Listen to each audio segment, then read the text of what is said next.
Hello classmates and welcome to this episode of Learn Moto. Medyo maiiba tayo ngayon because I decided, to share my experience riding this bike with you. Sa lahat ng motorsiklong lumabas noong 2021, ito siguro ang pinakainantay na napakarami. Bakit? Kasi ito yung unang-unang adventure bike na nilabas ng Harley Davidson. Medyo natagal lang kami to bring you this bike kasi ang haba ng pila dahil ang daming gusto mag-test ride nito. Anyway, buti pinahiram kami ng unit ng Harley Davidson of Manila para ma-share namin sa inyo what is like riding this bike. Enjoy this episode. Bakit nga ba napaka-special ng bike na to? Well, kasi ito yung unang-unang adventure bike na ginawa ng Harley, a company known for their cruisers, street, and touring motorcycles. Ang adventure bike ang isa sa pinaka-popular na type ng motorcycle. Lahat ng major brand may offering dito sa segment na to, katulad ng BMW GS, Ducati Multistrada, at Honda Africa Twin. Kaya nga when Harley announced that they would build a bike to compete in this highly competitive segment, the whole world took notice. From a design perspective, the Pan America had me at hello. Pag tinignan mo yung Ducati Multistrada, the Suzuki V-Strom, the Kawasaki Versys, at kahit na yung CB500X yung Honda, lahat na yan mayroong beak that was popularized by the BMW GS. Sa totoo lang, medyo nakakasawa na yung beak o yung tuka na yan. Kaya natuwa kami with the way Harley Davidson created their own look for the bike. It's different and the design just works. Lahat ng makakita ng bike, isa lang yung sinasabi, ang pogi. The look is very masculine and I like it. Like most Harleys, art is integrated into the design. Tingnan mo lang naman yung V-twin na yan and those burnt metal exhaust. Hindi ako mahilig doon sa masyadong malaking branding sa kahit anong product. Hindi ko kailangan ipagsigawan kung anong brand ang ginagamit ko. Kaya nagustuhan ko yung pagka-understated ng Pan America. They limited branding to small details katulad nito. At the heart of the Pan America is the Revolution Max 1250 engine mated to a 6-speed transmission.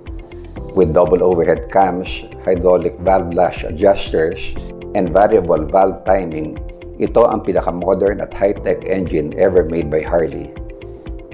Generating 150 horsepower and 94 foot-pounds of torque, baliwala dito ang 250 kilos na weight ng bike. Like all modern adventure bikes, maraming settings ang Pan America na naa-access via the infotainment system, either via the touchscreen or the buttons on the left hand. Buti naman, the display is very easy to understand. Pressing one button brings up an icon-driven menu na kahit bata ay kayang intindihin. This bike also has cruise control, which is very convenient for long expressway rides. And if you have ever experienced freezing hands, you will surely appreciate the heated grips. At the right handlebar are the ride mode selection, hazard switch, engine on and off switch, and entertainment controls. Oh, by the way, keyless siya nga pala ang bike na to. So you just have to switch it on and press the start button. This bike is fully loaded with all the goodies. Those Brembo brakes are backed with a cornering enhanced anti-lock braking system, and the traction control system is also cornering enabled. Like all proper adventure bikes, the 1250 Special comes with spoke wheels. Dahil nasa labas ng gulong yung spokes, pwede mong palitan ito without having to unmount the tire. Wala ding subframe or chassis ang bike na to. The engine is a stress component similar to Ducatis and BMWs. While the bike is a perfect fit for me, medyo mataas siguro ito for many riders.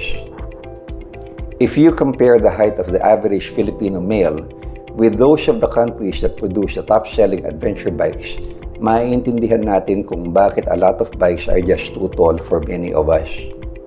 Pero in our opinion, Harley Davidson has come up with a perfect solution by combining manually adjustable seat height with their adaptive ride height technology.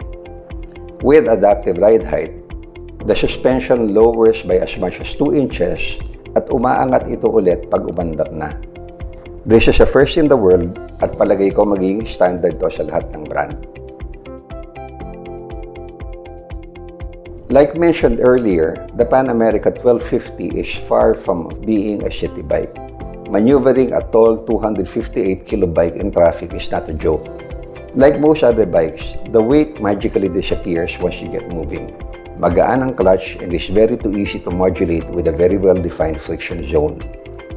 In road mode, the Pan America softens the suspension and throttle response is less aggressive.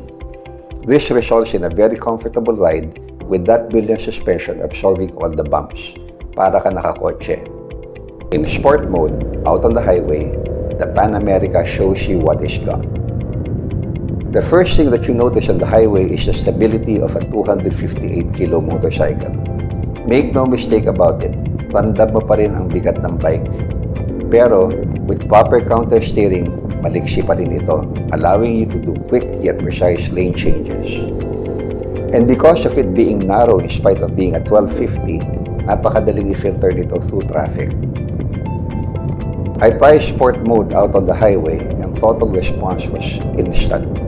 Let's just say na kapag narinig ko yung term na big bike, ganitong klaseng acceleration ang nasa isip ko. Top gear acceleration is effortless from 100 kph to well beyond ticket territory.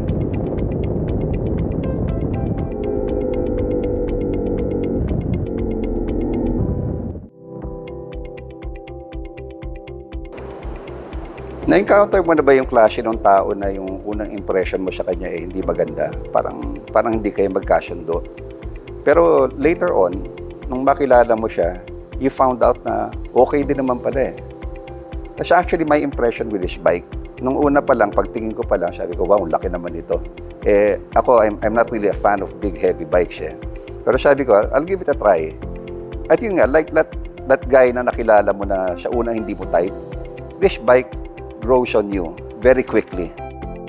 I must admit that going into this ride, medyo marami kong duda because Harley-Davidson is really more known for cruisers than adventure bikes. Actually, ito nga yung unang adventure bike nila eh. So, for a first effort, it's actually pretty good. Quite good. Meron mga areas for improvement, but overall, I think Harley has come up with a pretty solid bike. The engine is really very good. That transmission can do with a lot of improvement. I like the suspension, lalong-lalo na yung adaptive ride height niya. Overall, I give it a passing mark. Could be better, pero I like it. I actually like it. I enjoyed riding it. But don't take my word for it. Why don't you book a test ride with Harley-Davidson of Manila? So, find out for yourself. So this has been our episode for this week and last episode for the year. We will see you next year with more learning content here on Learn Moto. Enjoy the holidays, everyone.